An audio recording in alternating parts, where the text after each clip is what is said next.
मुस्लिम personal law board एक दुकान है जो अपने हितों के लिए इस देश में काम करता है। आपको इस देश का मुसलमान कोई रहनुमा नहीं मानता है, आपको इस देश का मुसलमान लीडर नहीं मानता है, आप अपनी दुकान चलाते हैं। कुछ लोगों का कहना है जो कि मुस्लिम समुदाय से आते हैं, उनका कहना है कि जानबूझ करके जो गरीब अल्पसंख्यक है उनके हक में कमी लाने की कोशिश की जा रही है। वक्फ बोर्ड ही टारगेट क्यों कर रहे हैं आप? सबसे ज्यादा संपत्ति वक्फ के पास है, लेकिन उसका हिसाब किताब किसी के पास नहीं है। लगातार उसको लूटा गया, उसका दुरुपयोग किया गया और चंद मुस्लिम समाज की दलाली करने वाले नेता ने उसको लूटा है। केंद्र की नरेंद्र मोदी जी की सरकार ने जिस प्रकार से ट्रिपल तलाक के कानून को लाया, और मैं मानता हूं कि इस धरती पर सबसे बड़ा अगर कोई न्याय होगा तो वो उसमें से एक ये ट्रिपल तलाक का कानून भी है। दिन ओवैसी ने वक्फ की प्रॉपर्टीज को लेकर के बात की हो कि उसके अंदर जो अनियमितताएं हैं, उसके अंदर जो भ्रष्टाचार है, उसके अंदर जो लूट मार है, उसका हिसाब किताब हो। कई बात, क्योंकि वो लूटने वालों में से हैं। वक्फ जिसका मीनिंग होता है खुदा के नाम पर दी हुई कोई वस्तु या धन।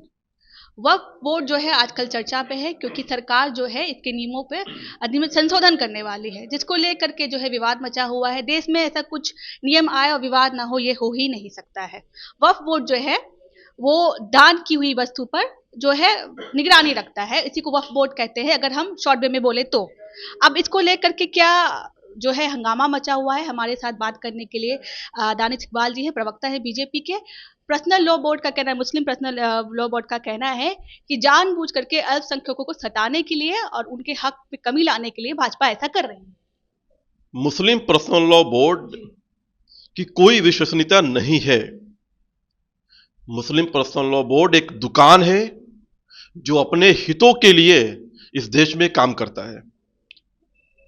उसका प्रमाण यह है कि जब इस देश में ट्रिपल तलाक के कानून को लेकर के केंद्र सरकार सुप्रीम कोर्ट में बहस कर रही थी, तब जो विरोध कर रहे थे ट्रिपल तलाक के कानून का मुस्लिम पर्सनल लॉ बोर्ड, उन्होंने इस बात को स्वीकार किया था कोर्ट के अंदर कि हां, ट्रिपल तलाक जो है कि जो प्रक्रिया है वो प्रक्रिया जो है नहीं होनी चाहिए, वो गलत प्रक्रिया है और मुझे अधिकार दिया जाए इस कानून को बनाने का।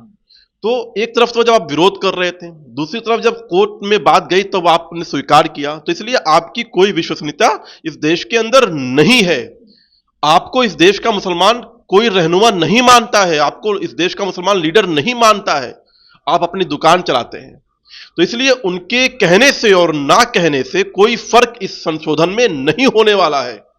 केंद्र की नरेंद्र मोदी जी की सरकार ने जिस प्रकार से ट्रिपल तलाक के कानून को लाया, और मैं मानता हूं कि इस धरती पर सबसे बड़ा अगर कोई न्याय होगा तो वो उसमें से एक ये ट्रिपल तलाक का कानून भी है, जिसके माध्यम से देश की मुस्लिम महिलाओं और बेटियों की जिंदगी में जो है बदलाव आया है।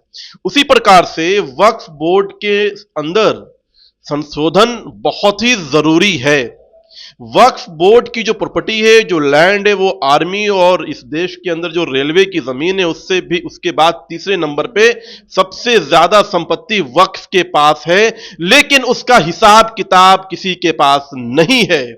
लगातार उसको लूटा गया, उसका दुरुपयोग किया गया और चंद मुस्लिम समाज की दलाली करने वाले नेता ने उसको लूटा है। विपक्ष भी विरोध कर रहा है इसका। विपक्ष तो विरोध करेगा ही करेगा इस संशोधन का, क्योंकि विपक्ष ने तो जो अमेंडमेंट किए थे वो मुस्लिम तुष्टीकरण के लिए किए थे। वो सारे अमेंडमेंट ऐसे थे जिससे मुस्लिम तुष्टीकरण को सशक्तिकरण मिले, जिससे उन दलालों को और मजबूती मिले। वक्फ बोर्ड के अंदर ऐसे ऐसे प्रावधान हैं जिसको आप जब जानेंगी तो आप चकित रह जाएंगी। वक्फ बोर्ड अगर चाहे तो आपकी प्रॉपर्टी पे अपना आधार जो है वो अपना अधिकार जमा सकता है और आप कुछ नहीं कर सकती हैं। 2 बार यूपीए सरकार के टाइम पे संशोधन हुआ है इस पे, लेकिन उस बार उतना हल्ला नहीं हुआ। इसको लेकर के आप क्या करते हैं? बीजेपी के टाइम पे कुछ ज्यादा हल्ला। मैंने कहा कि वक्फ बोर्ड के अंदर जो संशोधन हुआ वो मुस्लिम तुष्टीकरण को सशक्तिकरण करने के लिए हुआ, दलालों को मजबूत करने के लिए हुआ, ताकि वो दलाल वक्फ की प्रॉपर्टी को संवैधानिक तौर पर लूट सकें। अब नरेंद्र मोदी जी की सरकार ने इस बात को उचित समझा है कि वक्फ बोर्ड के अंदर संशोधन करके उसके जो अधिकार हैं, जो वाकई में जो लोग मुस्तहिक हैं, जिनको जरूरत है वक्फ की, उन तक पहुंचाया जाए ताकि उनके जीवन में बदलाव आए, ताकि ये दुकान चलाने वालों की दुकान को बंद किया जाए, ये मुस्लिम दलालों की दलाली को बंद किया जाए और वक्फ की प्रॉपर्टी का हिसाब किताब सही तरीके से हो, सरकार को उसके बारे में जानकारी हो, कितनी जमीन है, कितनी प्रॉपर्टीज है और क्या उसका सही उस उपयोग हो पा रहा है कि नहीं हो पा रहा है। और जब उसका सही उपयोग होगा तो निश्चित तौर पर जो शोषित, वंचित, गरीब, दलित, पिछड़े, अति पिछड़े मुसलमान हैं, उनके समाज के अंदर सुधार होने का काम होगा। आप सुधार की बात कर रहे हैं, लेकिन कुछ लोगों का कहना है, जो कि मुस्लिम समुदाय से आते हैं, उनका कहना है कि जानबूझ करके जो गरीब अल्पसंख्यक है उनके हक की कमी लाने की कोशिश की जा रही है। वक्फ बोर्ड ही टारगेट क्यों कर रहे हैं आप? गरीब अल्पसंख्यक को उनके अधिकार और हक और हकूक को दिलाने के लिए ये वक्फ बोर्ड के अंदर संशोधन किया जा रहा है। और ये बात को इस देश की जनता को समझ लेना चाहिए कि इस देश के अंदर मुस्लिम पर्सनल लॉ बोर्ड हो या और भी जो सो कॉल्ड सेकुलर लीडर हैं, उन्होंने कभी भी इस बात के लिए जो है आगे नहीं आए। कभी भी आपने नहीं सुना होगा कि सदुद्दीन ओवैसी ने वक्फ की प्रॉपर्टीज को लेकर के बात की हो कि उसके अंदर जो अनियमितताएं हैं, उसके अंदर जो भ्रष्टाचार है, उसके अंदर जो लूट मार है, उसका हिसाब किताब हो। कई बात, क्योंकि वो लूटने वालों में से हैं और जो लुटेरा होता है, जिसने वक्फ की प्रॉपर्टी को लूटा है, तो निश्चित तौर पर जब वक्फ बोर्ड के अंदर संशोधन होगा तो उनको तकलीफ होगी। 40 नियमों में संशोधन करने के लिए आप लोग तैयारी कर रहे हैं, लेकिन आपको लगता है कि इतना आसान रहेगा, क्योंकि भारी विरोध होने लगा है?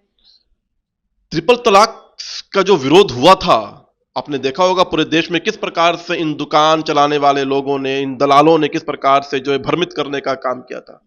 लेकिन मैं बार बार कहता हूं कि ट्रिपल तलाक का जो कानून है, जो बनाया गया, और ट्रिपल तलाक की जो प्रक्रिया थी, वो बिल्कुल क्रिस्टल की तरह साफ थी कि वो इस धरती पर सबसे बड़ा पाप था और उस पाप को नरेंद्र मोदी जी की सरकार ने समाप्त किया।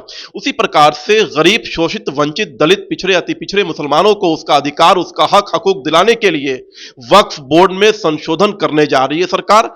और इस देश की कोई ऐसी ताकत नहीं है, जो दलालों के जो रहनुमा हैं, वो मुसलमानों के रहनुमा नहीं है, वो चंद दलालों के रहनुमा हैं, वो चंद दुकान चलाने वालों के रहनुमा हैं। उनके रहनुमा इस संशोधन को कतई रोक नहीं सकते। बहुत बहुत धन्यवाद। हमारे साथ बीजेपी के प्रवक्ता दानिशपाल थे, जिन्होंने वक्फ बोर्ड पर क्या कहा। उन्होंने कहा किसी भी हालत में ये जो संशोधन है रुकने वाला नहीं है, विपक्ष जितनी भी हाय तौबा कर ले। बाकी आपकी क्या राय है, आप कमेंट बॉक्स में जरूर बताइएगा। तब तक के लिए धन्यवाद।